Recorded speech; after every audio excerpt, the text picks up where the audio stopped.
मैं श्री हरि भगवान के मत्स्य स्वरूप का स्मरण करता हूँ, जिन्होंने शंखासुर का वध कर वेदों एवं पुराणों की संरचना की।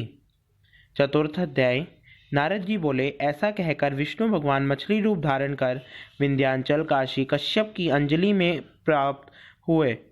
उस मछली पर दया करके मुनि ने उसको कमंडल में डाल दिया। जब वह उसमें ना समाई तब कुएं में डाला, कुएं से तालाब में, तालाब से समुद्र में डाली गई।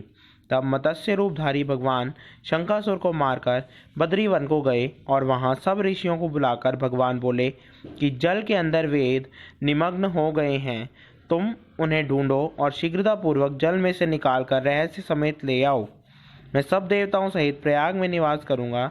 नारद जी बोले, तब तपोबली उन मुनियों ने बीज और यज्ञ मंत्रों सहित वेदों का उद्धार किया।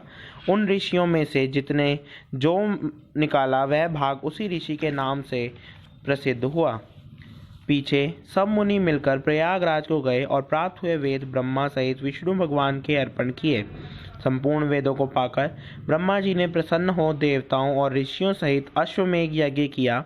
यज्ञ के अंत में देवता गंधर्व यज्ञ पन्नग गुह्यक पृथ्वी पर दंडवत करके प्रार्थना करने लगे।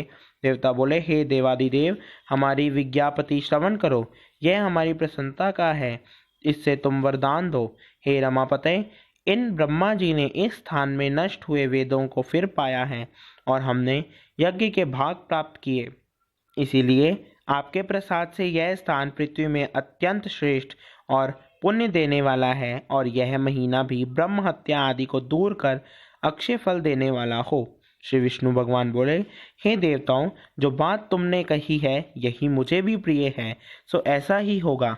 उस ब्रह्म क्षेत्र नाम से सबको सुलभ होगा। सूर्यवंशी राजा भगीरथ वहीं गंगा जी को लावेंगे और इस जगह पर सूर्य की पुत्री यमुना जी से संगम होगा। ब्रह्मा आदि तुम देवता मेरे साथ निवास करो और ये तीर्थ तीर्थराज के नाम से प्रसिद्ध होगा। यहाँ किया हुआ दान तप व्रत होम पूजा आदि कर्म अनंत फलदायक और मेरे पास पहुँचाने वाले होंगे।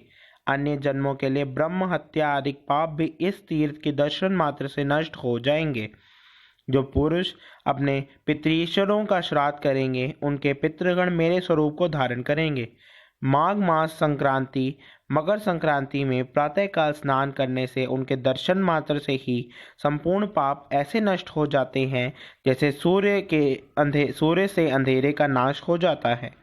और उनमें मैं सालोक्य सामीप्य और सारूप्य इन 3 प्रकार की मुक्ति क्रम से देता हूँ। हे मुनिवरों, मैं सर्वज्ञ रूप से बद्रीवन में सदैव निवास करता हूँ।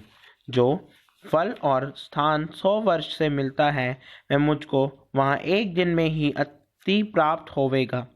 उस स्थान के दर्शन करने वाले मनुष्य जीवन से मुक्त हो जाते हैं। सूत जी बोले, विष्णु देवताओं में ऐसे कहकर ब्रह्मा जी सहित वहीं अंतर ध्यान हो गए और इंद्रादिक देवता भी अंतर ध्यान हो गए। जो मनुष्य शुद्ध चित्त से इस पवित्र कथा को सुनते हैं उनको प्रयागराज और बद्रीवन में जाने का फल मिलता है। इति श्री चतुर्थ अध्याय समाप्तम। श्रीमन्नारायण नारायण नारायण श्रीमन्नारायण नारायण नारायण बद्री नारायण नारायण नारायण बद्री नारायण नारायण नारायण मत्स्य नारायण नारायण नारायण श्रीमन्